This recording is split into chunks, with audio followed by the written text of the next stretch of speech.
تجربة مطعم البسيوني ومشكلتي مع المطعم. دي تاني مرة اتعامل مع المطعم. قبل المرة الاولى كنت كلمتهم عشان اطلب، رد على التليفون صاحب المطعم، انا عرفت صوته من الفيديوهات اللي بيعملها، قال لي ان الاوردرات والله هتبدأ تطلع من 5، فانا كنت طالب اخد الاكل مثلا الساعة 3 او 4، فهو قال لي لا، اول اوردر هيطلع الساعة 5. قلت له شكرا عشان مواعيده متأخرة بالنسبة لي، ويحسب له ان هو كان محترم وصريح في المواعيد. في ناس كتير بتشغل دماغها وياخد منك الاوردر ويأخرك وخلاص. بعدها بفترة جه في بالي اجرب تاني كده واشوف يمكن ظبطوا المواعيد، فطلبت اكل وتقريبا طلبته على الساعة 4، مش فاكر جالي في الميعاد او متاخر شويه، بس حتى لو كان اتاخر فهو في التاخير الطبيعي اللي احنا متعودين عليه في مصر وانا بقيت بعمل كده. لو عايز اكل يجي لي على الساعه 4 اقول للمطعم على الساعه 3 او 3 ونص، عشان لما يتاخروا يوصلني في الميعاد اللي انا عايزه. دي تاني مره اطلب منهم. اتصلت الساعه 1 ونص وطلبت استلم الاكل الساعه 3 ونص، وانا لا استلم المطعم مش ديليفري، عشان الدليفري انا عارف هيتاخر وكده. فاول حاجه غريبه، الراجل الكاشير اللي رد على التليفون هو شاب ذوقه محترم، بس قال لي حاجه غريبه لما سالت على الرز اللي هيجي مع الاكل ايه نوعه. قال لي والله اللي موجود هيطلع مع الاكل. طيب انا مش عايز مثلا الرز الاحمر بتاع الكبسه ده مثلا. قال لي لا والله مفيش كده، اي رز هيبقى موجود هو ده اللي هتاخد منه. طيب في وجبه تانية اللي هي حمام كداب مثلا مع ملوخيه، مش عايز معاها مثلا الرز ده. قال والله نفس الحكايه، اي نوع، ما ينفعش نحدد نوع معين، والوجبه دي ممكن كمان ما يطلعش معاها رز، يطلع معاها عيش بس. استغربت، قلت له انت متاكد من المعلومه دي؟ طب اديني صاحب المطعم اكلمه. قال لي والله مش موجود. فانا استنتجت ان هو مش عايز يحدد نوع رز معين عشان ممكن يكون خلص او كده، وانا عارف ان هم بيعملوا 3 انواع رز، فممكن يبقى في نوعين بس من الثلاثه وهكذا. قلت له طيب خلاص تمام، خد الاوردر وخليه جاهز على الساعه 3 ونص. رحت المطعم 3 ونص، 3 ونص و5، اسال على الاوردر، قال لي ثواني اشوفه. بعد شويه جه قال لي خلاص الاوردر بيجهز. طبعا انا واقف جنب المكان اللي بيجهزوا فيه وجنب الكاشير، فالشخص اللي ماسك تقريبا مكان صاحب المطعم، لان صاحب المطعم ما كانش موجود اليوم ده، قال لي معلش اقف بره عشان نشتغل. طب بساله بس على الاوردر، قال لي معلش اقف بره، هو مش عايز يسمع اصلا. اقف بره واما الاكل هيخلص هننده. ففضلت واقف، يا جماعه انا طالب الاكل يكون جاهز من 3 ونص، احنا دلوقتي اتاخرنا. الشاب الكاشير راح لهم على الشوايه تقريبا 4 أو 5 مرات بدون مبالغه، كل مره يستعجلهم على الاوردر، هو من نفسه بيروح يقول لهم الاوردر مطلوب من بدري، هو طالبه على 3 ونص دلوقتي داخل على 4. مفيش حد مديله وش ولا حد عايز يسمع منه. وفي الاخر قال الكاشير ارجع مكانك عشان نشتغل، ولما يخلص هنده عليك. قلت للشيف من بعيد كده لو سمحت عايز الرز اللي هيجي مع الفراخ المشويه يكون رز ابيض ممكن؟ قال لي ماشي حاضر، وراح كاتبين على الفاتوره رز ابيض. فانا لقيت الموضوع هيطول، رحت دافع الفلوس للكاشير وحق الدليفري، قلت لهم ابعتوا الاكل لما يجهز وبعد اذنكم استعجلوه. ومشيت، وكانوا لسه قبل ما امشي على طول منزلين الحمام الكداب من فوق، ولسه طبعا هيتحمر فهياخد وقت. رحت مشاويري وبعد كده رحت البيت 5 الا ربع، فالساعه 5 الا ربع الاكل ما جاش، فرحت منزل بوست على الفيسبوك ان البسيوني اسوأ مواعيد واسوأ نظام. فلقيت الدليفري يمكن بعدها ب5 دقايق بيتصل بيا وقال لي ان انا هجيب لك الاكل اهو جاي. مع كل احترام لكل الناس اللي شغالين في المطعم، بس في مشكله في تسليم الاكل وفي المواعيد، وفي مشكله كمان في طريقه التعامل، ما هياش احسن حاجه من بعض الناس.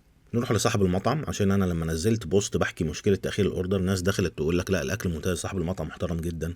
انا ما قلتش غير كده، مش عارف ايه علاقه المشكله بتاعتي بالكلام ده. الاكل حلو، انا قلت قبل كده اكتر من مره ان اكلهم ممتاز، وممكن تشوف فيديو الريفيو الاولاني، وكمان فيديو افضل مطاعم بورسعيد، انا قلت البسيوني افضل كبابي في بورسعيد. صاحب المطعم اول ما نزلت البوست دخل بعت لي واتكلم بمنتهى الاحترام والذوق، وقال لي انا مش بكلمك عشان تشيل البوست ولا حاجه، انا عايز اعرف بس ايه المشكله وعشان نحلها. وقال لي ان شاء الله المواعيد دي هتتظبط قريب، وانا حكيت له عن المشكله كلها. في ناس قالت عشان شم النسيم وفي ضغط وكده.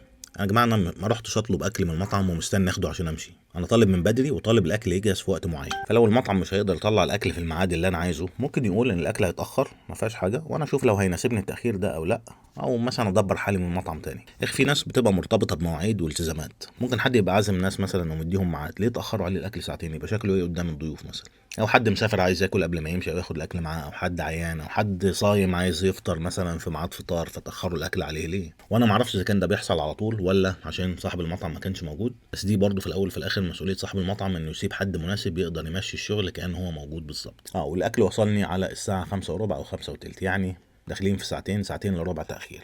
نيجي للاكل بقى، انا طالب وجبتين، واحده حمام كداب مع الرز والملوخيه، دي سعرها 200 جنيه. الملوخيه تحفه، الرز كميه قليله، وانا قلت الكلام ده في التجربه الاولانيه كمان، كميه الرز قليله شويه. جاي رز احمر ورز ابيض، الاثنين حلوين، بس الموضوع بيبقى ذوق، انا بفضل الرز الابيض. الحمام الكداب ده بيبقى ورك فرخه مخلي ومحشي رز، طعم تحفه، الفراخ نظيفه ومستويه كويس وتتبيلتها حلوه، والرز المحشي جواه خطير. جاي مع الاكل طحينه ومخلل وبابا غنوج وسلطه خضراء، المفروض دول بيجوا مع الوجبات، انا طالب زياده واحد بابا غنوج، فمش عارف هم نسوا يبعتوا ولا هو الاكل ده، الوجبات اللي انا طالبها المره دي مش طالع معاها بابا غنوج ولا ايه، مش عارف. تاني وجبه فراخ المخليه او المسحب مشويه على الفحم، نص فرخه، وهنا مكتوب الرز يبقى ابيض لكن جاي رز مشكل برضه، 3 انواع، اي نعم كلهم ممتازين، حتى الرز المبهر اللي بالخلطه حلو جدا، بس احنا كنت طالب رز ابيض. والفراخ ممتازه، تسويه وتتبيله روعه، حتى الطحينه والبابا غنوج وكل السلطات مظبوطه. وانا قلت الكلام ده حتى في الفيديو الاولاني، ان حتى السلطات والحاجات دي والعيش هو ظابطها جدا، فمفيش خلاف على الجوده ولا طعم الاكل. لكن ده ما ينفيش وجود سلبيات، مش هقول السعر منها لان الجوده والطعم الحلو ليهم سعر، والمطعم حر في اسعاره والزبون حر، لو يناسبه السعر يطلب، لو شايف ان هو غالي ما يطلبش عادي. المشكله في المواعيد ومراجعه محتوى الطلبات عشان مفيش حاجه تطلع ناقصه او مختلفه. اللي عايز يبني حاجه ويعمل براند كبير لازم يعرف يشتغل تحت ضغط ويطلع الحاجه مظبوطه. انا شايف ان البسيوني لو ظبط الحاجات دي يبقى من المطاعم اللي تستاهل ان هي تمثل بورسعيد، ويبقى وجهه للزوار اللي بيجوا بورسعيد يجوا ياكلوا عنده، زي ما ناس مثلا تنزل رحلات القاهره كده ياكلوا عند حضرموت عنتر او شيخ المندي او غيرهم، اللي ينزل بورسعيد برضه ياكل عند البسيوني، لان هو من الاماكن اللي تستاهل بصراحه ان هي تتعرف. وانا اتمنى ان هو الفتره الجايه ياخد خطوه اكبر من كده بمكان جديد اكبر من ده. في مطاعم في الفتره الاخيره فاتحين في اماكن كبيره على الطرح مثلا، هما مش قد كده بصراحه، فهو احق بالتواجد ده منهم. بس دي كانت تجربتي التانية مع البسيوني. سلام.